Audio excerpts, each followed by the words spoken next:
A gente vai dar prosseguimento na exegese da carta de Judas, versículo 4 agora, tá? Eu vou ler na João Ferreira de Almeida, revisada e ampliada. Pois certos indivíduos se introduziram com dissimulação, os quais, desde muito, foram antecipadamente pronunciados para esta condenação. Homens ímpios, que transformam em libertinagem a graça de nosso Deus e negam o nosso único soberano e Senhor, Jesus Cristo. Esse versículo ele tem um detalhe aqui que causa bastante controvérsia, né? Porque na maioria das traduções, e eu fiquei surpreso ao ver isso, está traduzido errado. Certo? Então, eu vou ler uma tradução péssima aqui, que é a NVI, tá? Olha como a NVI diz. Pois certos homens, cuja condenação já estava sentenciada há muito tempo. Isso aqui é um absurdo, tá? Não, minha intenção não é defender o arminianismo, minha intenção não é criticar o calvinismo, tá?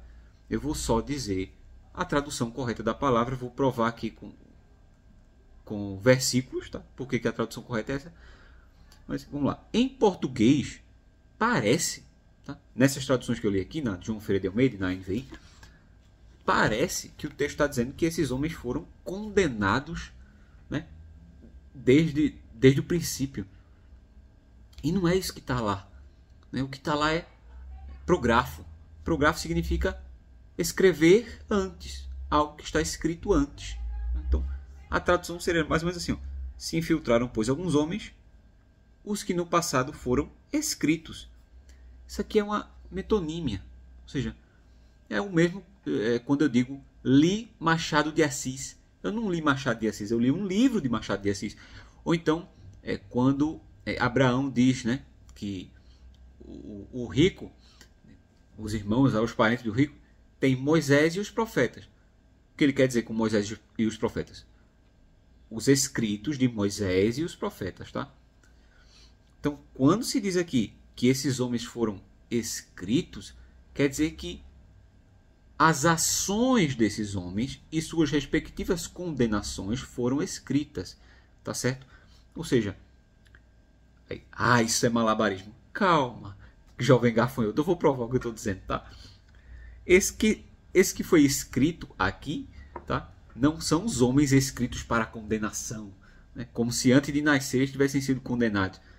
São escritos do Antigo Testamento.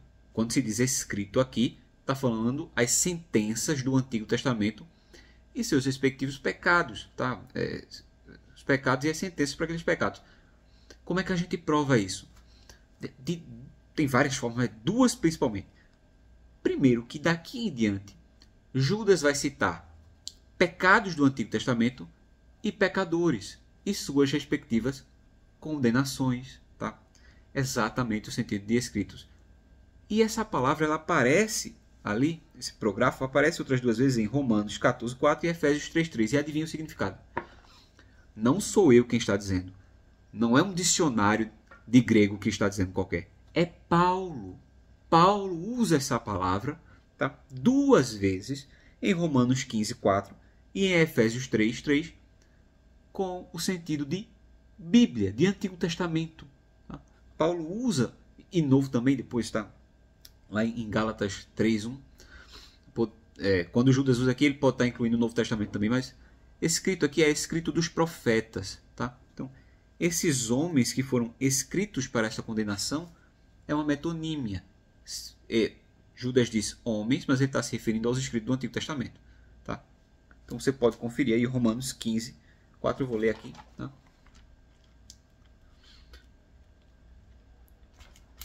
Romanos 15, versículo 4. Pois tudo quanto outrora foi escrito para o nosso ensino, foi escrito a fim de que pela paciência e pela consolação das Escrituras tenhamos esperança. Olha só, pela consolação das Escrituras. Então, escrito, ele está falando do Antigo Testamento. Tá? E o contexto de Judas vai confirmar isso. Aí, o calvinista vem aqui desesperado e tenta usar esse texto para apoiar a dupla predestinação. Tá? O único sentido, talvez, assim, se você quiser forçar muito o texto, pode se referir à condenação geral da raça humana em Adão. Tá? Todos os homens estão condenados em Adão. No máximo, tá? No máximo poderia significar isso, mas não dupla predestinação, porque a palavra escrito, que é prografo, se refere à escritura. Tá? Até porque perceba que homens não são escritos, né? O que são escritos são palavras. Tá? Então é uma metonímia. Agora vamos voltar para o texto. Está tendo explicado isso aqui e não sei te explicar por que as traduções, tantas traduções, traduzem errado isso aqui. Tá? O ideal seria traduzir escritos mesmo, tá? E colocar uma notinha de rodapé, não sei. Tá, vamos lá. Se infiltraram. A palavra infiltrar significa esgueirar-se. Tá? É passar de lado em grego. Ou seja, esses homens aqui, esses falsos mestres, eles estão do lado de dentro da igreja. A igreja ela é atacada de fora e ela é atacada de dentro. Tá? Então, por exemplo, existem inimigos abertos, declarados da igreja. Esses são os que atacam de fora. E de dentro você tem pessoas que se dizem crentes, tá? E não são. Estão dentro da igreja ali só para causar dissensão. Tá? Só para causar facção. Desenvolver facções lá dentro. Judas aqui, ele traz outro ponto interessante, que ele complementa Paulo. Tá? Paulo fala desses que se infiltraram, tá? Em 2 Coríntios 11, 26, Gálatas 2, 4. Só que lá, Paulo se refere àqueles que estão criando um tipo de heresia. Que são aqueles que estão reforçando a lei, que estão exigindo o cumprimento da lei do Antigo Testamento como necessidade para ser salvo. Tá? Judas ele vai tratar do erro oposto. Veja como Judas e Paulo trabalham juntos aqui para abarcar os erros que haviam na igreja primitiva, que estavam se infiltrando na igreja primitiva. Judas, por sua vez, vai tratar dos que estão aliviando a lei. Paulo fala dos que exageram na lei. Judas vai falar dos que aliviam. Então, esses, a graça do nosso Deus perverte em libertinagem. Isso aqui era uma heresia que dizia o seguinte: como nós somos salvos pela graça, nenhuma obra é necessária. Então, eu posso fazer o que eu quiser, posso pecar à vontade e ainda assim serei salvo. Essa era a doutrina que Judas estava combatendo. Por isso que ele usa a palavra libertinagem aqui, tá? Libertinagem se refere exatamente a isso, ao relaxamento da lei. Eu não preciso seguir lei nenhuma. Eu não preciso seguir princípio moral nenhum, tá?